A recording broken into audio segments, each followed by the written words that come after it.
So this is the second problem that we are going to solve. You can pause the screen now to read the statement of the problem.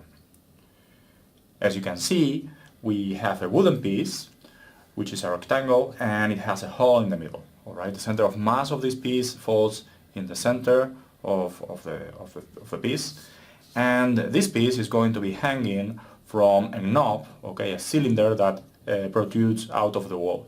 All right, so the wooden piece can roll about this knob. All right, the problem asks us to study the motion of this piece of wood without studying the motion of the knob. Okay, the knob itself is at rest, so we don't have to do anything about it. Before we start answering the questions in the problem, we have to take a closer look at the motion of the wooden piece by itself. Okay, so first of all, you should note that this is a 2D problem. Okay, the wooden piece can only move in the plane of the paper. Okay, which the problem indicates is a vertical plane. All right, and therefore the problem is going to simplify substantially. In general, 3D motion of a rigid body can be more complex, and this is not that type of problem. Okay, second, we want to define the reference frames that we are going to use in the problem. All right, so they already give us two reference frames that we should use. The first one is the inertial reference frame x1, y1, centered at the center of the knob, O, as you can see here. And the second one is the xb, yb reference frame attached to the wooden piece.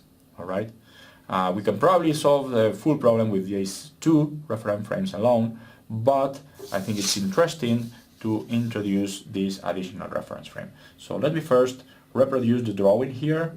So we have the knob, okay, and we have the contact point between the knob and the hole of the wooden piece, and then we have the hole, okay, and alright, the wooden piece can go like this, for example. Doesn't really matter at this point, the shape of the rectangle of the piece. Right, so the reference frames that they give us are the vertical and the horizontal, okay, x1 and y1. Then we also have the body fixed reference frame at G, xb, yb. All right, these are given. This is G, this is O, and we want to introduce another one. Let's call this contact point I. Okay, we're going to introduce this reference frame. The reference frame is such that the vertical axis goes through the contact point I, okay, from O, and the other one, well, it's just 90 degrees from there. All right, so let's call this x2 and y2. Okay, all right. Next question that we should answer ourselves is how many degrees of freedom does this problem have? Okay, this is always a question that we should consider before rushing ahead and solving the problem. Well, in general, a rigid body, such as this wooden piece, has a total of 6 degrees of freedom when it performs 3D motion in space. When the motion is restricted to a plane, the degrees of freedom that the solid has are just 3. Okay, the wooden piece can move up and down, left and right, and it can also rotate. That gives us a maximum of 3 degrees of freedom. Okay, well, on the other hand, they tell us that the knob is always in contact with the hole of the piece. All right, so this introduces a constraint. All right, and in fact, it is eliminating 1 degree of freedom. If we assume that the rolling condition allows slipping, okay, then the piece can roll about the knob, and on top of that it can rotate about its center of mass. All right, so there should be 2 degrees of freedom. As we will see later in the problem, they restrict this possibility. Okay, so they tell us that we should consider that there is rolling without slipping, and then the number of degrees of freedom, the effective number of degrees of freedom, goes down all the way to 1. All right, and there is only one possible rotation for this wooden piece that connects actually the 2 rotations that I just mentioned. Okay, so that being said, we should now define a number of coordinates that allow us to study the motion. Since in the most general case we have 2 degrees of freedom, we are going to consider 2 coordinates, alright? And these coordinates are going to be, well, actually the ones that are suggested in the drawing, right? As you can see, they already provide the angle theta and the angle phi. In general, we may not be given this information and we have to think of these coordinates ourselves. This is just one choice, and of course, other possibilities are possible. So the first one is going to be the angle from the vertical to this y2 axis, okay? This angle, we are going to call it phi. And it's going to allow us to locate the position of the contact point I. The second angle is going to be the difference between the vertical and the YB axis, and that is going to be called theta. Okay? Clearly we can redraw these angles elsewhere because they are going to appear in other positions. For example, this angle theta is the same as the angle between the horizontal and XB, of course, and the angle phi is the same as this one. Okay? So that being done, the last thing that we need to do before rushing ahead and solving the questions in the problem is to represent the vectors of the basis of these new reference frames. Okay, well, actually reference frame 2, but we also want to relate the basis of reference frame B with reference frame 1. We want to write those vectors in a way that is useful for us, okay, so that we can later use these unit vectors in the expressions that we use in the problem. So for the first one, for the reference frame 2 expressed in the reference frame 1, we see that I2 and EA2 can be expressed as follows. I2 is an angle phi from x1, alright, so we can write this as the cosine of phi I1 plus the sine in the I1 direction, so sine phi EA1. For EA2, we have that the cosine will go in the vertical and the minus sign will go in the horizontal, so minus sine of phi I1 plus cosine phi J1. Okay? Good. For the other axis, okay, the XB, YB, the relations are very similar. Actually, it's the same type of rotation. It's a rotation about the vertical, the line perpendicular to the paper. So we can write IB, JB equals cosine theta, in this case, I1, plus sine theta, J1, minus sine theta, I1, plus cosine theta, J1. Okay? Armed with this information, we can now proceed to solve the questions of the problem.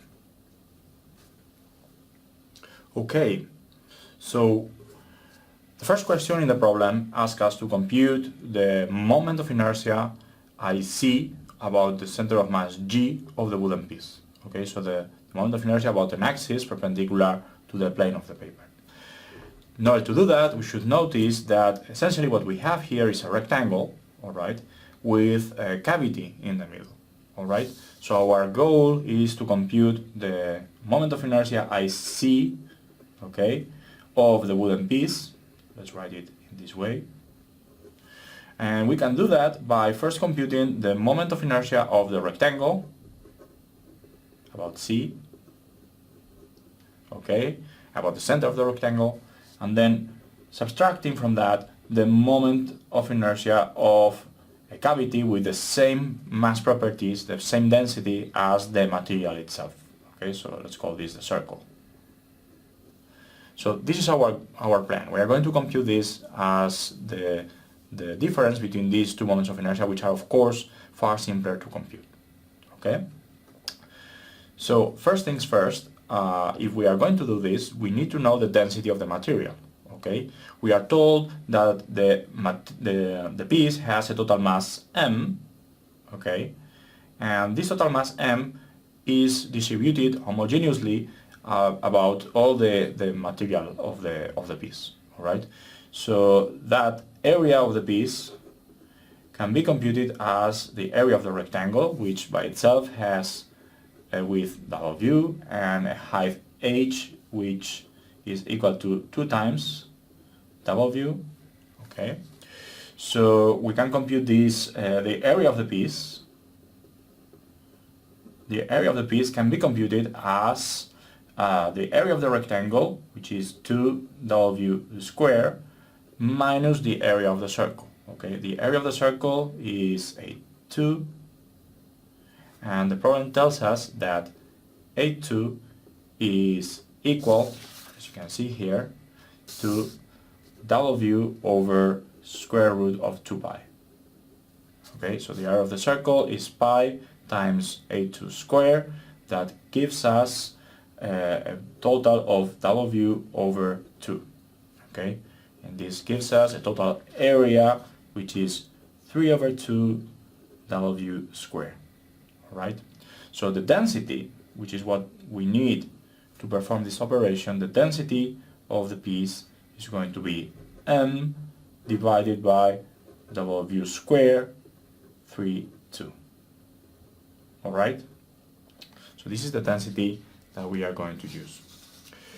Now, the moment of inertia of a rectangle about its center, okay, about an axis that goes through its center, is actually quite simple. Okay, it is 1 over 12. Then comes the density. Okay, then comes the area. The area is 2 times W squared, as we computed over here for the rectangle. And then we have the width squared plus the height squared. That is W squared plus 2W squared. Okay. If we simplify all this, okay, these two can go out with 2 from this 12. So this gives us a result which is, if I'm not wrong, 5 over 9, okay, mW squared. Okay, what I did here is I replaced already the sigma with the value that we have here. Alright, then for the circle we have that the moment of inertia about an axis perpendicular to the circle is simply 1 over 2 density times area. Okay, the area, as we saw before, is this much. Okay, and we basically have to multiply now by the radius square. Okay, the radius square, the radius was over here, so that gives us W squared over 2 pi. Okay, now if we process all this, the result is 1 over 6 mW squared over 2 pi. Okay, and that gives us as a result, well, we can further simplify this a little bit more, 1 over 12 pi mW squared. Alright, so finally we can write the expression of the moment of inertia as this minus this, which gives us, and unfortunately we cannot simplify this any further, like we can leave it like this, 1 over 12 pi mW squared. Okay, so that would be the moment of inertia for the piece that we are asked for.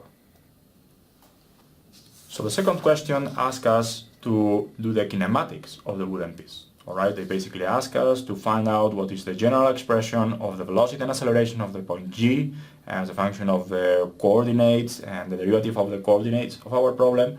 And even if it doesn't ask us explicitly, we also want to write down the angular velocity vector. Okay, so let's do that. In order to do that, I'm going to replicate the drawing of the whole of the wooden piece, okay, which has a center at G. The knob, which has contact point at I, okay, and there is a knob, okay, more or less. Now, the important thing to realize is that these 3 points fall along the same line, okay, they are aligned. And the reason for this is that when you consider that these 2 circles are tangent at point I, okay, if you draw a tangent at that point, well, the tangent line and the radius of a circle are always perpendicular to each other, okay, and this is true both for the small circle and for the large circle. And this means that the center of the 2 circles are aligned with the point of contact between them, alright? This is extremely useful to express the position of G as seen from O, alright?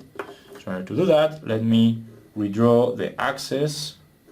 Okay, so we have x1, y1, then we have the other set of axes that we have defined, y2, x2, and this was the angle between them, phi. Okay, so you can see that G is some distance, some negative distance in the direction of minus J2, okay?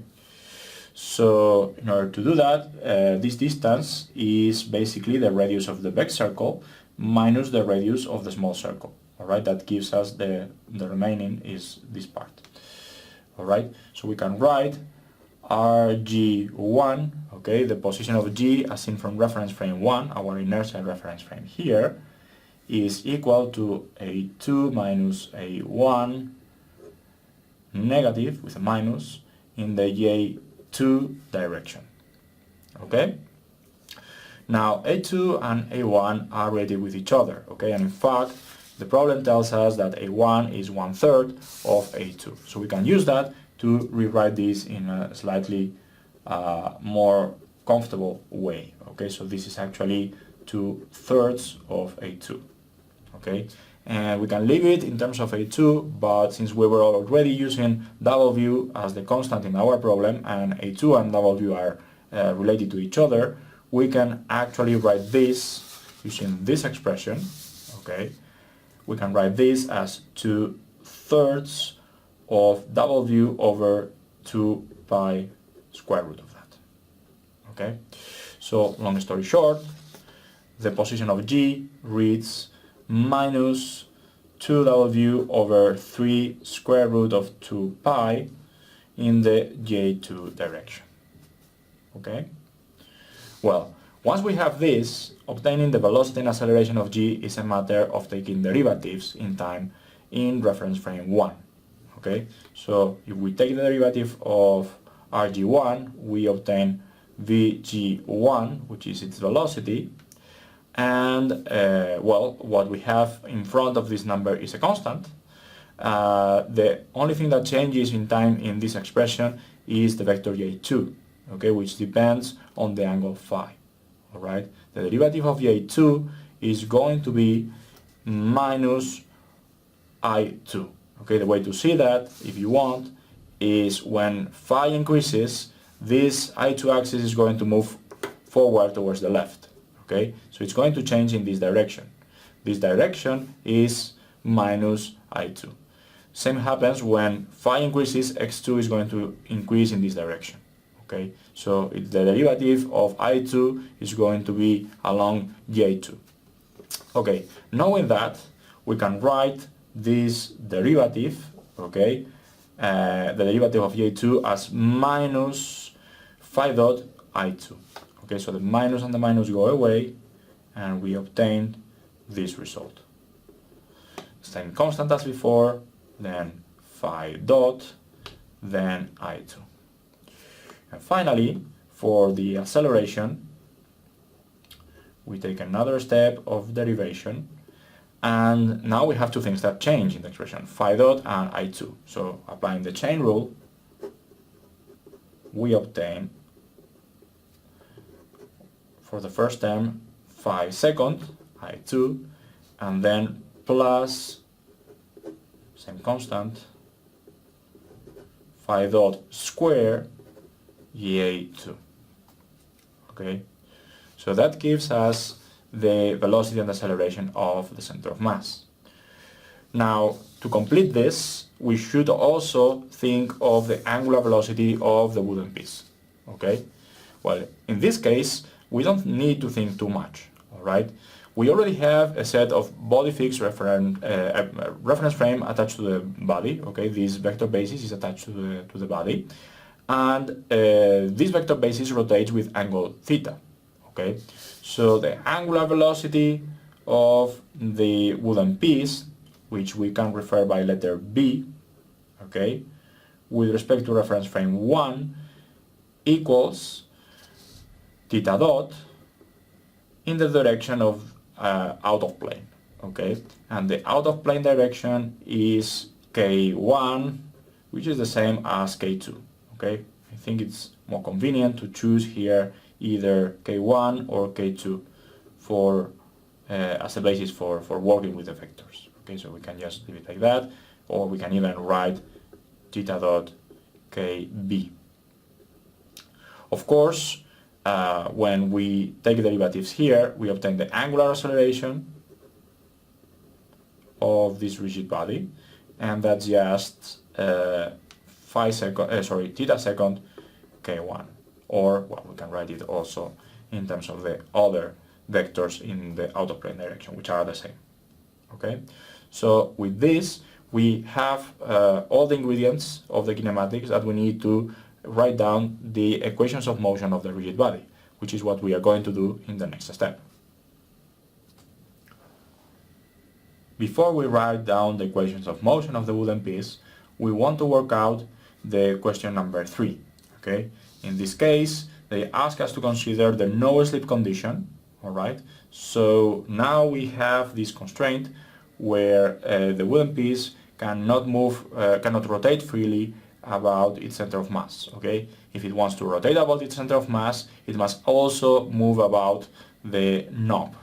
Okay, so when we do that, we want to express that the velocity of the point of contact I, okay, as seen as a point of the wooden piece, has to be the same as the velocity of point I as seen as a point of the knob. Okay, the velocity of any point of the knob, since the knob is at rest, is equal to 0. So this is the equation that we want to work with, right?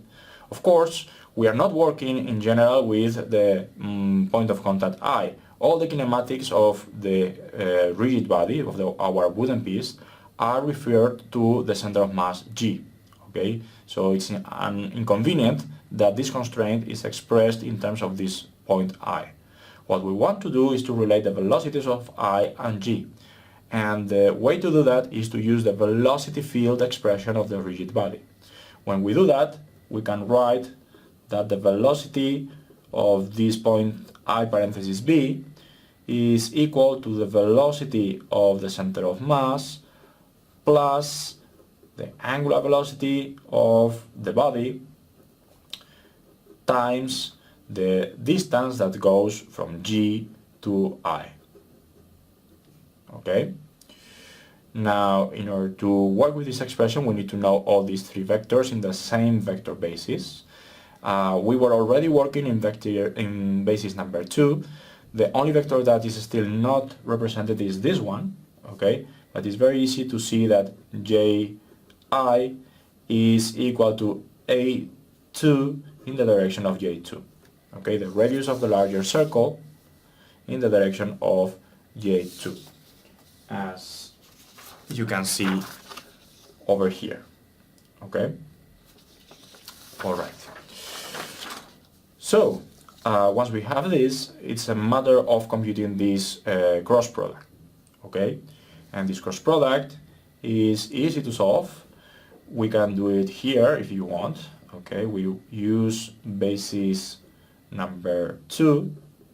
We write the first vector. First vector is just 0, 0, theta dot. Okay? And the second vector is this one, is 0, A2, 0. Okay?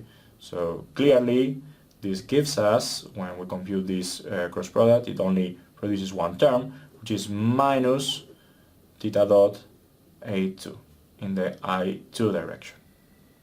Okay? Remember that A2 can be expressed in terms of W, and we can do that and leave it like this if you want. Okay? So, coming back to our expression here for the velocity field of the rigid body, Vg1 was 2 over 3 W square root of 2 pi phi dot I2. Okay? And the second term, as we just computed here, is this much. So W over 2 pi theta dot in the I2 direction. Okay? So when we impose that this term has to be equal to 0, what we are saying is that this term has to be equal to this term. And this gives us a relation between phi dot and theta dot. Okay? As you can see, when we work with this expression, a large fraction of this constant goes away, and the result is just, if I'm not wrong, this gives us 3 over 2 theta dot. Okay? So that will be the relation between the two angles, as you can see here. Now is the time to find out the equations of motion of the wooden piece. Okay? And this is actually what question 4 is asking for us to do.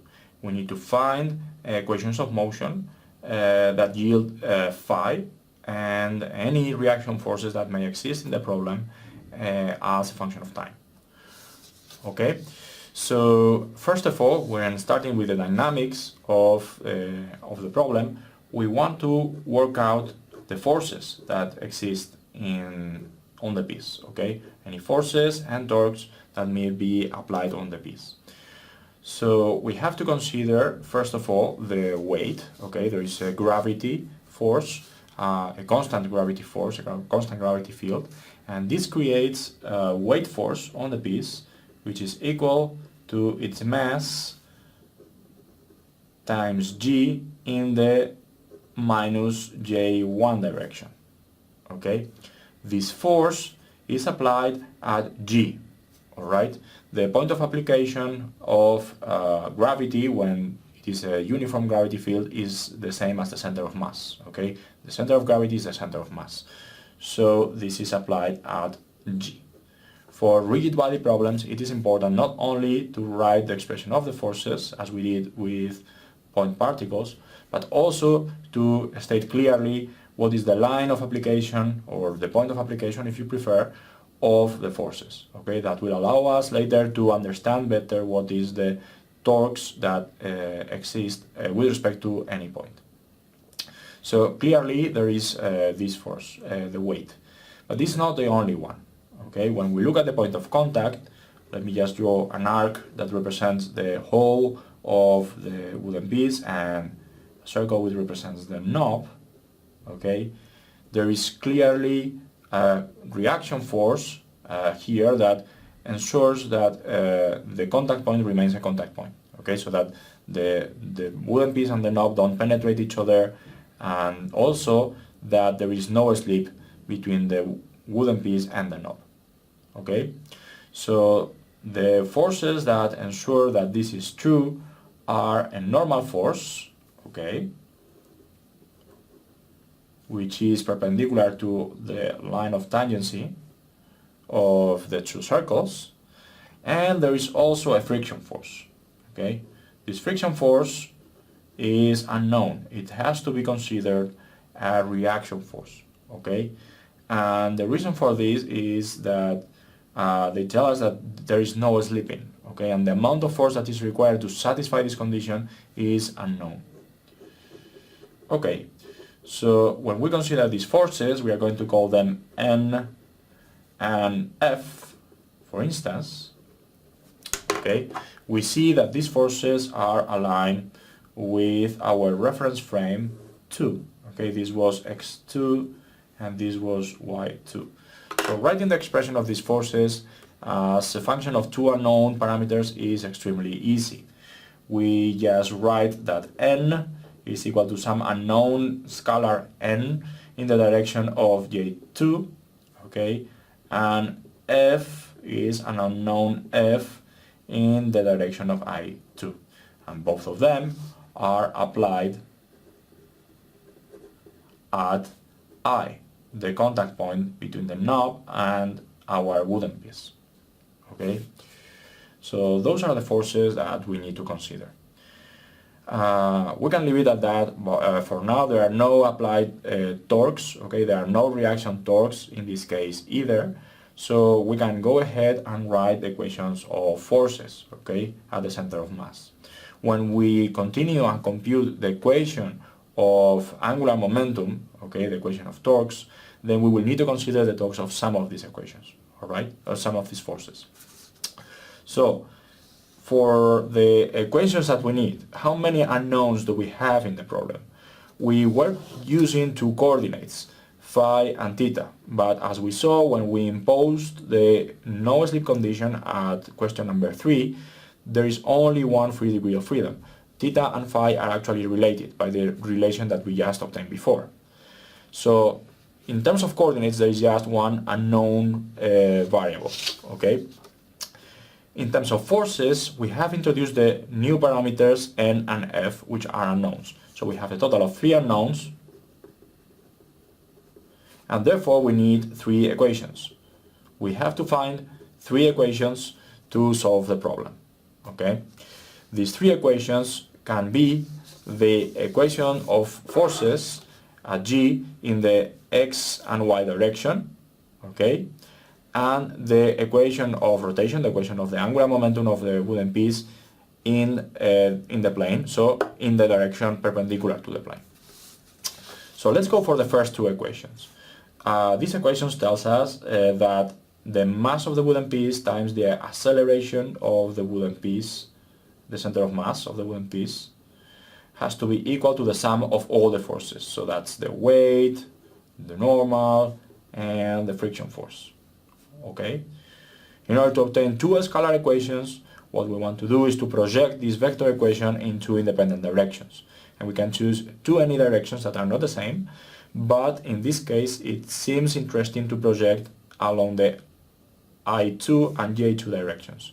The reason for that is that 2 forces are in those directions, so they will be simpler projected in that way, and we only need to worry about J1 in the weight, which we will have to project in this basis number 2, okay? And in fact, we already have the acceleration of our center of mass in basis number 2, okay? So this is the most convenient choice. So when we project along I2, the scalar equation that we obtain is m 2w 3 square root of 2 pi phi second, alright, and then we have the component of the weight in the in the I2 direction, okay? In order to do that, we have to consider that the weight goes along the local vertical, okay, and this is the same direction as y1, okay, actually negative y1. When we project this in the direction of I2, which is this one, okay, we see that the projection angle is same as before, phi, alright, and we have to consider that the component that goes in this direction is minus mg sine phi I2, okay? So that is in the I2 direction. So that's for the weight. For the other 2 forces, only the friction is going to be there, and it is plus F what we have to consider. Okay, so this is the projection of this vector equation of forces along the I2 direction. We have just projected J1 along I2 to give us this result. Okay? For the J2 direction, what we have is m 2w 3 square root of 2 pi phi dot square, and that equals the rest of the weight. Okay, the rest of the weight, this weight goes in the minus cosine direction of a2, so that gives me minus mg cosine phi for the weight, and then I have to consider the normal force plus m. Okay, so that is the force equation projected in these two directions. For the last one, we have to consider the rotation of the wooden piece. All right, and the equation that we are going to use is that of the angular momentum at g, okay, projected along the vertical, the out of plane direction. All right, so this equation reads that the derivative of the angular momentum of the wooden piece at g, as seen from reference frame 1, the derivative of that in time in reference frame 1 is equal to all the torques that may be applied at g. Okay, what forces create a torque at g, which is in our drawing here somewhere? Okay, this was O and this was G and this was I. Well, the weight does not create any torque because its point of application is G itself. Okay, so it does not create any torque about G. The normal force does not create any any torque either, because it goes, it is applied along a line of application which contains G also. The only force that creates a torque is F. Okay, and the torque that it creates, since this is a 90-degree angle, is this distance times the force itself, and it rotates in the minus k direction. Okay, so the torque that we have is a2 minus f k. Okay, k1 or k, all the k's are the same, so we can just write k1. Okay, remember that a2 can be expressed as w over square root of 2 pi, and then we can write it like this in a slightly better way, so we only involve the constant w in our expressions. Okay, this has to be projected along the k1 direction basically. Okay, but first we need to deal with this term. So first of all, let us write the angular momentum vector for the wooden piece. Okay, this is equal to the moment of inertia about g times the angular velocity of the rigid body v1. Okay, now this tensor of inertia is irrelevant in this particular problem. Okay, the plane of the paper is a plane of symmetry for the wooden piece, and the angular velocity vector is always in the direction of k1. Alright, so the only term of this tensor of inertia that will appear in the expression of the angular momentum is the angular momentum that we computed in question number 1. Okay, that moment of inertia was 5/9 minus 1/12 pi, then it was mw square. Okay, and the angular velocity is just theta dot k1. Okay, so that's our angular velocity vector, and we already have it expressed in the inertial reference frame, so we can take derivatives straight away and we can write this equation projected along the k1 direction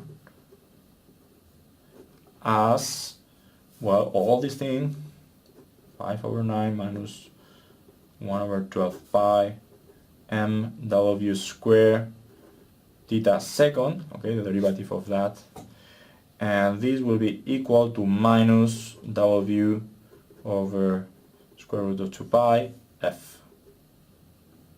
Okay, so we have our three scalar equations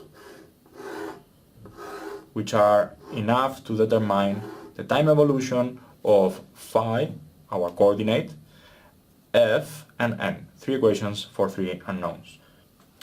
Okay, so for question number 5, they ask us to work with the expressions that we just obtained when we wrote down the 3 equations of motion of the wooden piece and obtain an equation for the evolution of phi that does not depend on none of the reaction forces.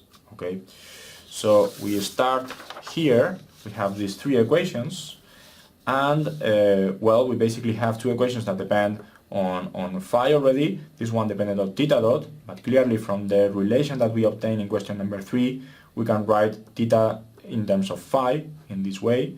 So we want to work out these expressions until we end up with an expression that does not depend on f and n. As you can see, these reaction forces appear here, here, and here. Okay. Well, we can consider, for instance, working with this equation and this equation, and using this last equation to remove f in the first one. Okay, so if we multiply the first equation by w over square root of 2 pi, and we add together this equation with this equation, then the f term is going to disappear. Alright, so let's do that. The first equation multiplied by w over square root of 2 pi reads m 2 over 3 w square over 2 pi phi second equal minus w over square root of 2 pi mg sine phi. Okay, and then the term that goes with f, which is this much, w over square root of 2 pi f. The equation that we have over here, we can copy it over, reads 5 over 9 minus 1 over 12 pi m w square 2/3 of phi second. Okay, that way we have it in the way that we want, and that equals minus w over square root of 2 pi. So now when we add together these 2 equations, the f terms disappear. Okay, and all that remains is this plus this. Okay, so clearly this involves some algebra, but we can see that the terms here and here are pretty similar. Okay, and in fact, after some effort, we can render the sum of these 2 terms as follows: 20 pi plus 15 over 54 pi, okay, and that is multiplied by phi second w square, that equals this term. So minus mw mg over square root of 2 pi sine phi. Okay, the f terms, as I said, they cancel out. Okay, so we can further simplify this a little bit. For example, m and w get simplified like this. Okay, and we can actually send all this number to the other side. Okay, so when we do that, we obtained 20 pi plus 15. We can simplify square root of pi, 2 pi here and here, and the result is 27 square root of 2 pi. The g remains, and the w from here remains, and this gives us sine phi.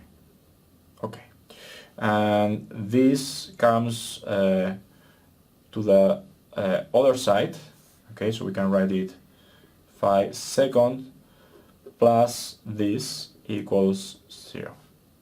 Okay, so this is a simplified version of the previous expression, which is basically what we were looking for.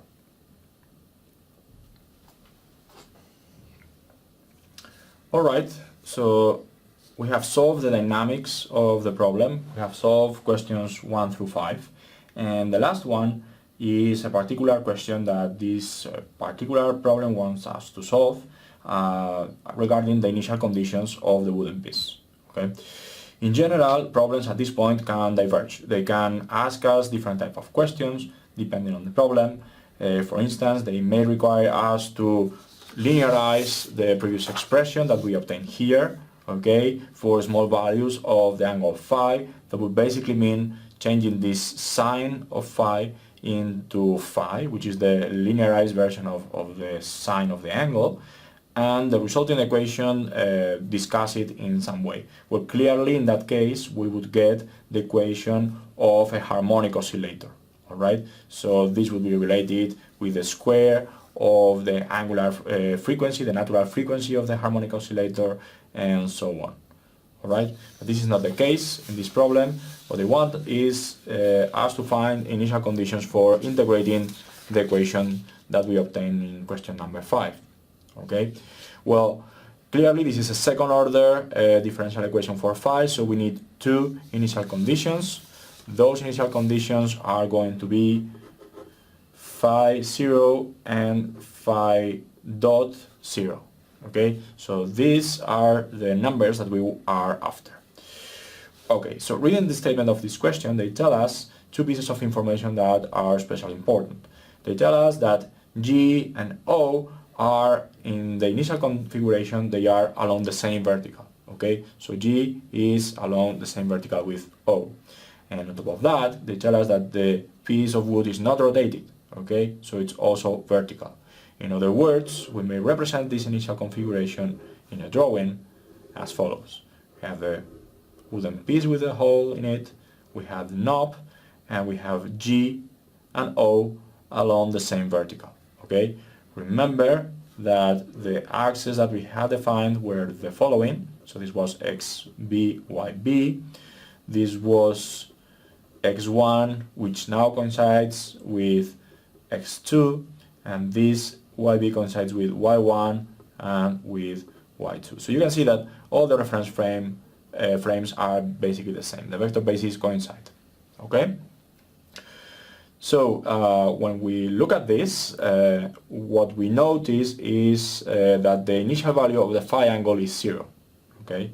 Just from the drawing, we can guess that this is one of the initial conditions that we need. Okay. For the other initial condition, we need to refer to the second condition here. They tell us that the magnitude of the initial velocity of the center of mass of the wooden piece is so much. Okay, 2 times WA over 3, where A is some constant. Okay, in order to use this condition, we need to use the expression of the kinematics of the problem. Okay. The kinematics of the problem tell us that at all instants of time, the velocity of the center of mass can be expressed in this fashion. Okay, so it goes along I2. I2 in this case is the same as I1 and IB. So there is no matter which I vector we put in this particular case. So the magnitude of this velocity is just this number. Okay, so we may equate the magnitude of the velocity